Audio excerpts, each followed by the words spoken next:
अस्सलाम वालेकुम viewers, welcome to my channel. कैसे हैं आप सब? उम्मीद करती हूँ खैरियत से होंगे। नए आने वाले व्यूअर से गुजारिश करूँगी कि मेरे चैनल को सब्सक्राइब करें और बेल आइकन को प्रेस करें ताकि नई आने वाली हर वीडियो की अपडेट आपको मिलती रहे। जैसा कि हम पढ़ रहे थे हिजाब नावल, जिसकी राइटर हैं आमना खान। आज मैं आपके लिए लाई हूँ 10th एपिसोड। जी मेरी जाने जाना, देखती हूँ ना, उसने ऊंचा सा मुस्कुराते हुए कहा ताकि बाहर खड़ी माँ को आवाज़ जाए। जरी मस्के लगाना कोई तुमसे सीखे। अम्मा मुस्कुराती हुई मोबाइल लेके अंदर आई और उसके सर पे प्यार से मारा। लो जी, ये मस्के हैं, ये तो मेरी मोहब्बत है आपके लिए। उसने मसनूई सा खफा होते हुए माँ के हाथ से मोबाइल लिया और देखने लगी। उनके ननिहाल में लड़कियों को घरों से बाहर जाने की इजाज़त 20 साल पहले भी नहीं थी और आज भी लड़कियां घरों के अंदर ही रहती थी और तालीम का तो कोई रुझान ही नहीं था। बेटा जितना मर्जी पढ़े मगर बेटी घर के अंदर चार दीवारी में रहे। और जो लड़कियां शादी करके उनके घर आती उनका मुंह 4-5 साल तक कोई ख़ानदान वाला नहीं देखता था। वो घर से निकलते हुए बाकायदा टोपी वाला बुर्का लिया करती थी। उसकी वालदा भी तभी नहीं पढ़ सकी थी। तभी जिसका मोबाइल बजता तो बच्चों को ला के देती, कोई ज़रूरी मैसेज ना हो। उसने जैसे ही मोबाइल खोला व्हाट्सएप पे मैसेज था। मैसेज देखते हुए उसके पैरों के नीचे से ज़मीन निकल गई। उसको लगा जैसे उसका दिल धड़कना भूल गया है। उसकी सांसें रुक गई हैं, आंखें पलकें झपकना भूल गई हैं, हाथों ने हरकत रोक दी है। पाँव अभी अगला कदम नहीं उठा सकेंगे, ज़बान अब बोल नहीं पाएगी। जरी रोटी जला दी तुमने। अम्मा जल्दी जल्दी रोटी को पलटने लगी और वो बेजान सी चूल्हे के सामने खड़ी उस मैसेज को देखती रही। बिस्मिल्लाहिर्रहमानिर्रहीम।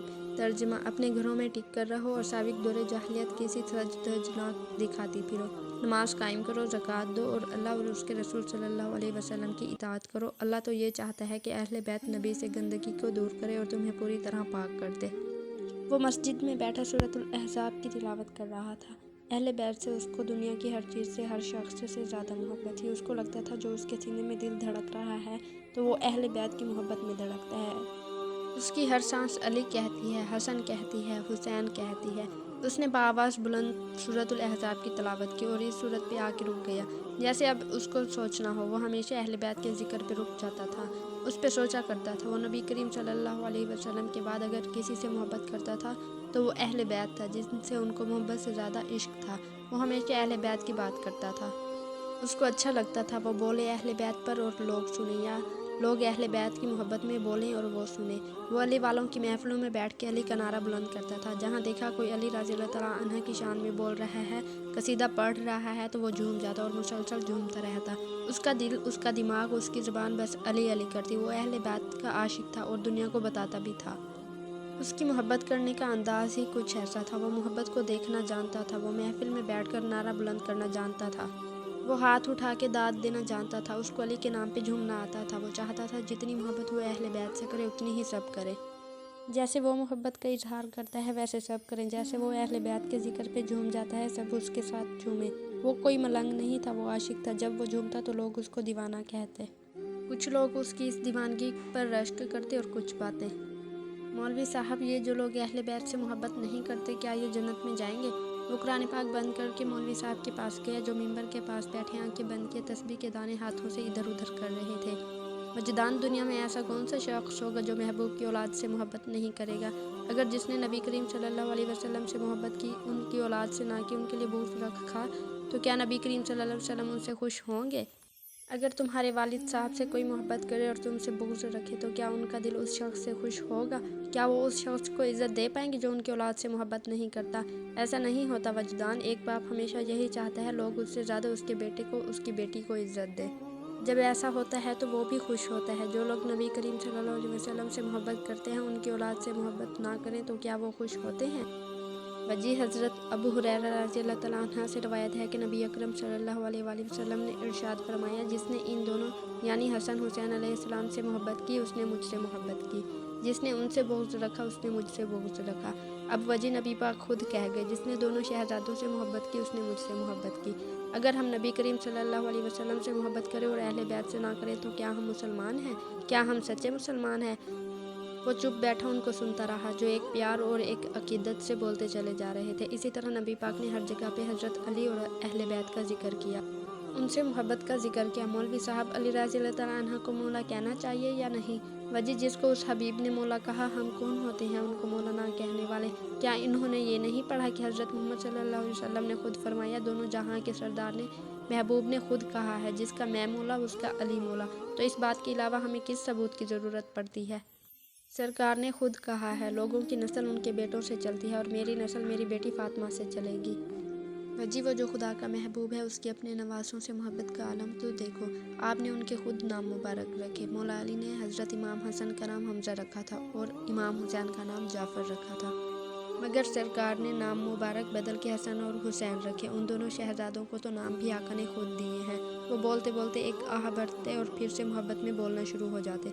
हज़रत बरा बिन आज़िब रज़ियल्लाहु तआला अन्हु से रवायत है कि एक दफ़ा हुज़ूर ने इमाम हसन को अपने कंधे मुबारक पे उठाया हुआ था और आप फरमा रहे थे, ए अल्लाह, मैं इससे मोहब्बत करता हूँ, बस तू भी इससे मोहब्बत कर। और इमाम हुसैन के बारे में तो हज़ूर नूर अलैहिस्सलाम ने फरमाया, हुसैन मुझसे है और मैं हुसैन से हूँ। अब जो ज़ात खुद उनसे दीवानावार मोहब्बत करती है, ये लोग कौन होते हैं मोहब्बत ना करने वाले? बस वजदान, हमारे माशरे का दस्तूर ही कुछ ऐसा है। अगर कोई अली अली करेगा और हुसैन कहेगा तो शिया कहलाया जाएगा। कुछ लोग बस इस डर से अपनी मोहब्बत को अंदर रख देते हैं, छुपी मोहब्बत करते हैं। ये कोई नहीं कह सकता कि वो मोहब्बत नहीं करते। उनको आका जान की औलाद से इश्क नहीं है। जिसको सरकार से मोहब्बत है, उसको उनकी औलाद से मोहब्बत होती है। वो घुटनों पे बाजू रखे बगैर पलकों को हरकत दिए बस सुनता जा रहा था। अब वजी हम में से एक कबीला ऐसा है जो खुलेआम मोहब्बत का इजहार करता है। वो खुद को शिया कहता है। अब उन लोगों में भी मोहब्बत के बहुत सारे तरीके हैं। हर कोई इमाम से और मौला अली से अपनी अपनी तरह मोहब्बत करता है। बस वजी मैं एक ही बात कहूँगा जो मौला अली रज़ियल्लाहु तआला अन्हु ने खुद फरमाई है, मेरे बारे में दो किस्म के शख्स हलाक हो जाएंगे, गाली ऊपर मोहब्बत में नाजायज़ अफराद करने वाला और दूसरा बुग़्ज़ करने वाला हुज्जतबाज़। अब एक और जगह आप रज़ियल्लाहु तआला अन्हा का दूसरा कौल ये है कि एक कौम लोगों की जमात मेरे साथ अंधाधुंध मोहब्बत करेगी हत्ता कि वो मेरे बुग़्ज़ की वजह से जहन्नम की आग में दाखिल होगी। वजी किस्सा मुख्तसर ये है कि जिसने नबी करीम की औलाद से मोहब्बत ना की, वो मुसलमान तो है मगर मोमिन नहीं। बस मैं दुआ गो हूँ, खुदा हमें आका जान अलैहिस्सलाम, अहले बैत, खुलफाए राशिदीन और उनके सहाबा से बेलौस मोहब्बत करने की तौफीक अता फरमाए। आमीन या रब्बुल आलमीन। वो अपने कमरे में बैठी इतने घंटों से वो मैसेज देखती रही जो उसकी स्क्रीन पे चमक रहा था। उसको लगा वो कोई ख्वाब देख रही है। अस्सलाम वालेकुम, थैंक यू सो मच। ये 2 मिसरों पे मैसेज उसके दुनिया हिलाने को काफ़ी था। वो बार बार उस मैसेज को देखती और फिर उस नाम को। उसने उसका नंबर सरजी के नाम से अपने मोबाइल में सेव किया हुआ था। वो बार बार उस मैसेज को देख रही थी, बार बार उसको जवाब लिखकर डिलीट कर देती, मगर दिल पे कब किसका अख्तियार होता है। उसने अब की बार मैसेज लिखा। अंगूठे ने खुद ब खुद हरकत की और सेंड का बटन दब गया। जरी जी जान जी। सुल्तान के बुलाने पे वो बौखलाए हुए बाहर गई और मोबाइल को वहीं छोड़ दिया। उसको अंदाज़ा भी नहीं था उसने मैसेज रिमूव करने के बजाय सेंड कर दिया है। यार मुझे रोटी बना दो। भाई ने उसके बाहर आते ही उसको रोटी का कहा, जिसके ऊपर से पसीने गिर रहे थे। उसने अपनी घबराहट छुपाने की हर मुमकिन कोशिश की और बार बार अपने सर के दुपट्टे को ठीक करने लगी। क्या हुआ है तुम्हें जरी? सुल्तान ने उसको चेहरे को बहुत गौर से देखते हुए कहा। कुछ नहीं, मुझे क्या होना है, वो कहते हुए तेज़ तेज़ किचन में जाने लगी कि उसने उसका हाथ पकड़ लिया और वो एकदम रुक गई। सुनो, अम्मा को ना बताना तुम मेरे लिए ताज़ी रोटी बना रही हो। मेरे हिस्से की दोपहर की रोटी बनी हुई पड़ी है। उसने उसको पास किया और कान में सरगोशी से कहने लगा। उनके घर का असूल था, एक बार रोटी अगर बन गई किसी के लिए तो वो उसी की होगी। जिसको नहीं खाना होता खाना, वो पहले ही बता देते हैं, मेरे लिए रोटी नहीं बनानी। अगर कोई दोपहर में अपने हिस्से की रोटी नहीं खाएगा तो उसको रात में दिन वाली ही रोटी मिलेगी। रिज़्क़ की बेहुरमती करना वो रिज़्क़ की तौहीन समझते थे। आज तक उनको नहीं याद था उनकी माँ ने कभी बचा हुआ सालन फेंका हो। वो पूरे हफ्ते का बचा हुआ थोड़ा थोड़ा सालन एक दिन इकट्ठा करके खाते थे। उस दिन उनके घर और कुछ नहीं बनता था। मैं अम्मा को बताती हूँ, आप हमेशा यही करते हैं, आपकी ठंडी रोटी हमेशा मुझको ही खानी पड़ती है। आप अम्मा को बोल दिया करें ना, आपने जब खाना नहीं खाना होता घर। वो अपना कुछ वक्त पहले का डर एकदम भूल गई और दोबारा नॉर्मल हो गई। मेरी शहजादी नहीं हो? उसने मासूमियत से उसको देखा जो उसकी सारी चालाकियाँ समझती थी। ना, मैं कोई नहीं हूँ, बस मैं नहीं बना रही रोटी। अच्छा, मेरी माँ चॉकलेट ला के दूँगा कल, अब तो बना लो, उसने हाथ जोड़ते हुए कहा। पक्का चॉकलेट ले देंगे ना? उसने अपना हाथ उसके सामने किया जैसे वादा ले रही हो उसकी बात का। एक सवाती की ज़बान उसके किए हुए वादे से ज़्यादा कीमती होती है। जब ज़ुबान से कह दिया कि लाऊंगा तो मतलब ला के दूंगा। अब जाओ भी, मुझे भूख लगी है इतनी। वो मुस्कुराई, चेहरे का डिम्पल और गहरा हुआ और जल्दी जल्दी किचन में जाने लगी। उसके मोबाइल की टोन बजी। उसने मोबाइल निकाला, आंखों में हैरत उभरी, होंठों पे मुस्कुराहट आई और दिल ने बेअख्तियार अल्हम्दुलिल्लाह कहा। क्या हुआ है वजी, बड़ा मुस्कुरा रहे हो? वो नमाज के बाद दोस्तों के पास आया था। वो शाम को एक चक्कर दोस्तों के पास हमेशा लगाया करता था, मगर कुछ दिनों से वो खुद में ही गुम था। आज इतने अरसे बाद वो दोस्तों के पास आया था। कुछ नहीं। उसने जैसे ही दोस्त की वो बात सुनी, उसके चेहरे का रंग एकदम बदल गया। وہ نہیں چاہتا تھا اگر وہ ملکہ کے لیے مسکرائے تو کوئی اس کی مسکراہٹ کو دیکھے، اگر اس کی آنکھیں اس کے لیے چمکے تو کوئی غیر مرد ان آنکھوں میں بھی دیکھے۔ وہ ایک دم اٹھا اور جانے لگا۔ کدھر جا رہا ہے تو؟ دوست نے اس کا بازو پکڑا اور روکنے لگا جو وہاں سے بھاگ جانا چاہتا تھا۔ وہ نہیں چاہتا تھا وہ دوستوں کے سامنے اس کو رپلائی کرے، وہ تو اس کو ہر ایک سے چھپا کے رکھنا چاہتا تھا، اس کی پاکیزگی کو ہمیشہ اپنے دل میں رکھنا چاہتا تھا۔ پھر ایسا کیسے ممکن تھا وہ دوستوں کی محفل میں بیٹھ کے اس کی بات کرے یا اس سے بات بھی کرے؟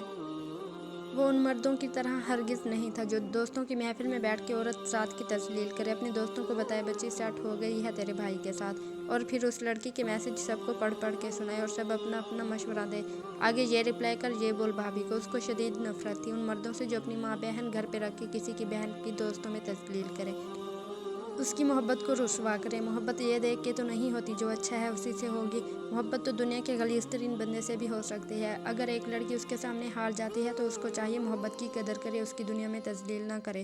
بس یار مجھے کچھ کام ہے، میں جا رہا ہوں، اس نے اپنی بائک سٹارٹ کرتے ہوئے کہا۔ وہ جلد از جلد اس میسج کا رپلائی دینا چاہتا تھا جو کچھ وقت پہلے اس کو ملا تھا۔ یار تھوڑا تو بیٹھ جاتا، وہ دوستوں کی محفل میں محفل کی جان تھا اور اتنے عرصے سے ان کی محفل بے رنگ تھی۔ وہ اس کو روکنا چاہتے تھے، وہ جوڑ کے جانا چاہتا تھا۔ وہ گھر آیا اور سیدھا اپنے کمرے میں چلا گیا۔ اس نے اس میسج کو بار بار دیکھا جو بس 2 لفظوں پہ مشتمل تھا، شکریہ کیوں؟ اس نے وہ میسج پھر کھولا اور کانپتے ہاتھوں کے ساتھ لکھنے لگا۔ وہ لکھنا چاہتا تھا ملکہ میری دنیا میں آنے کا شکریہ، مگر اس نے خود پہ قابو پایا اور بس اتنا ہی لکھا، میری مدد کا شکریہ جو آپ نے فنکشن میں کی۔ کانپتے ہاتھوں کے ساتھ اس نے بس اتنا ہی لکھا اور موبائل کو دیکھنے لگا جس پہ اس نے بس وہ 2 حروف لکھے تھے۔ اس نے نہ جانے کتنی بار اپنے موبائل کی سکرین کو اپنے دل سے لگایا تھا۔ ہر 2 منٹ بعد اس میسج کو وہ اپنے دل پہ رکھتا اور پھر دیکھتا۔ دل پہ وہ میسج رکھنے سے اس کے دل کو ایک الگ ہی قرار آتا۔ وہ بار بار موبائل کو دیکھتا کہ اب اس کا میسج آئے گا، مگر گھنٹوں گزر گئے کوئی میسج نہ آیا۔ اس نے کھانا کھانے سے انکار کر دیا، یہ نہ ہو اس وقت اس کا جواب آ جائے۔ وہ نہ تو کھا سکے اور نہ ادھر سے اٹھ سکے۔ شاید انتظار کی گھڑیاں ان گھڑیوں سے زیادہ تکلیف دہ ہوتی ہیں جب ہم بولتے نہیں ہیں اور اگلے کی بات کا انتظار نہیں کرتے۔ یہ اس چپ سے زیادہ درد دیتی ہیں جب ہم چپ توڑ کے اگلے بندے کے بھی بولنے کا انتظار کرتے ہیں۔ اس نے اس انتظار میں کمرے سے بالکنی اور بالکنی سے کمرے تک 100 کے حساب سے چکر لگائے۔ اس کو لگ رہا تھا جیسے اب پیروں میں چھالے پڑ گئے ہیں، اب وہ ایک قدم بھی آگے نہیں چل سکے گا۔ وہ کسی ہارے ہوئے سپاہی کی طرح وہیں زمین پہ بیٹھ گیا، آنکھوں سے اشک رواں ہونے لگے، ہونٹ کانپنے لگے کہ موبائل بجا۔ اس نے جلدی جلدی موبائل اٹھایا اور میسج دیکھا۔ آج کی ایپیسوڈ کا اختتام ہوا، ملتے ہیں نیکسٹ ایپیسوڈ میں آپ کی دعاؤں کے ساتھ، تب تک کے لیے اللہ حافظ۔